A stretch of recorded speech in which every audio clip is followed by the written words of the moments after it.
have beautifully captured the essence of farmers' life.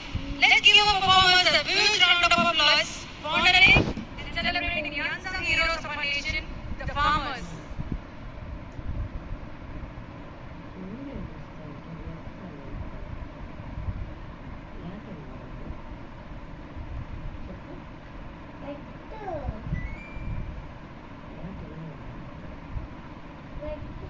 Dear parents, have some patience.